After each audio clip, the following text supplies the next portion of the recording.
Dundalktv is with Dave Rader, and we're going to talk to Dave about some of the things that have been happening in the community and how things are going with this campaign. So let's start with how things are going with your campaign, Dave.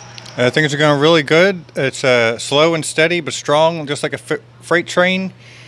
It's something that you don't want to get in the way of, and you're not going to be able to stop very easily.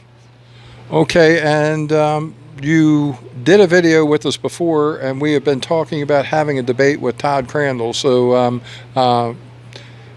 we're waiting on Brian Weir to give us information about when he's going to be available, and then we're looking to put that debate together. What do you think about having the debate? I think it's crucial to have a debate so that all the issues are going to be completely on the table for the public to investigate fully. No matter who wins, if the public is informed, then that's definitely a win for the people, because then they can take more control over their own lives and their own destiny. And also regarding the debate, I believe the League of Women's Voters is going to be doing a councilmanic debate, and to my knowledge, everybody is attending so far except for Mr. Crandall. I hope that he does show. I think that he'll be able to bring some additional information and help with the discussion. So it'd be a real shame if he did not show up. I hope all the candidates show up, and whenever that date is set, I will be sure to publicize it.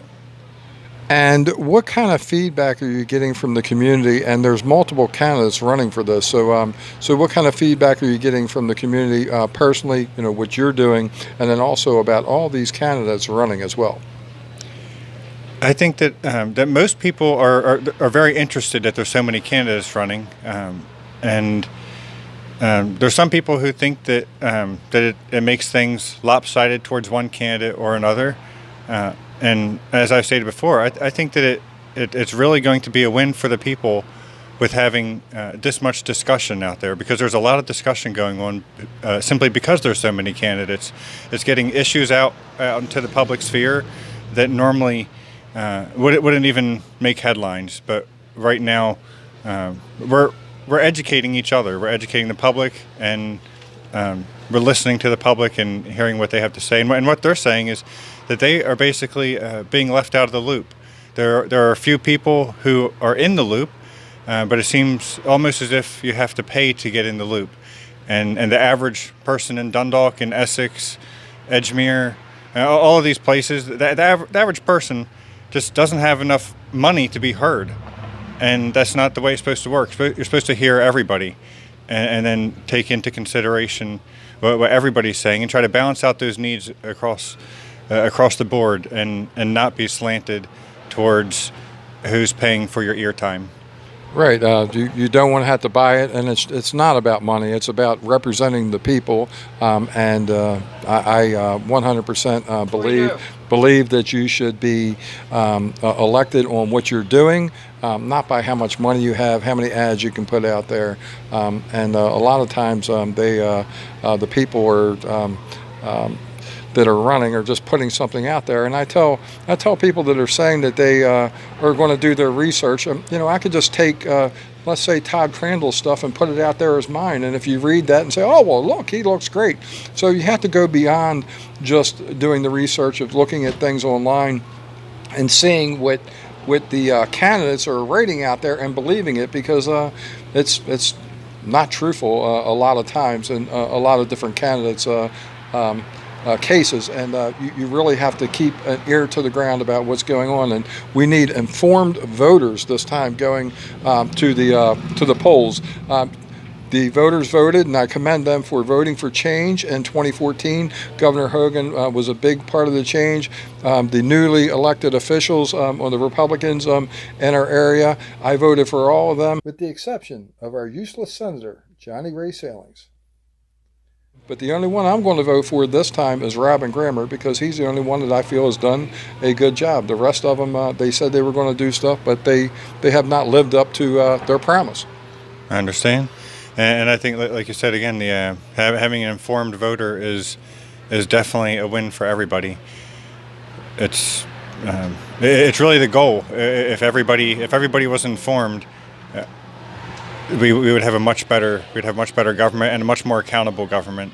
It would truly be a government by the people. Right now, it's not really for the people or by the people, but it's going to take an educated citizenry for it to be again by and for the people.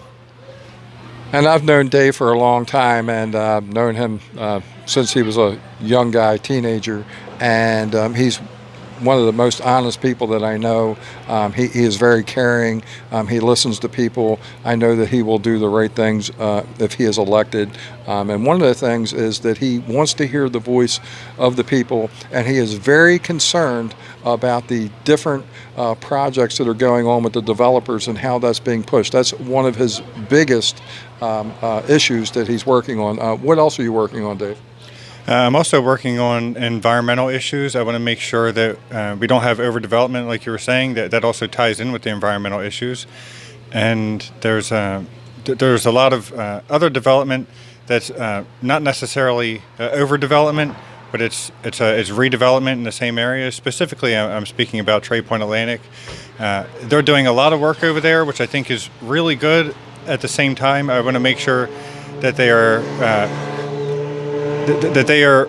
not going to the environmental standards, but they're rising above the environmental standards to create new standards. I think that they are a leader in the field. They can be a trendsetter for the rest of the world if they follow new protocols and make new protocols to reach the highest environmental standards possible. Well, I hope that they take us up on the revolutionary aquatic device to bring these super ships into port so we don't have to do the dredging. I actually have put this out on video that I have come up with a way of bringing in these ships without doing the dredging. And unfortunately, I haven't heard one word back at this point in time. Okay, now, Dave, let's just wrap this up. Could you please give any contact information and also finish up with anything you might like to share? Yes, you can go to my website, votedaverader.com. That's RADER. And whenever it comes time for the ballot, you'll have to write my name in. You just write in Dave Rader, again, RADER. It's going to require a little bit of extra handwork, but I promise you it'll be worth it. If you send me any message on Facebook, email, or through the website, I will definitely respond to you. Thank you. Well, thank you very much, Dave. We greatly appreciate you doing the interview and also running and putting the truth out there. Thank you very much. So this is Dundalktv signing off from Delhi-ish. Thank you.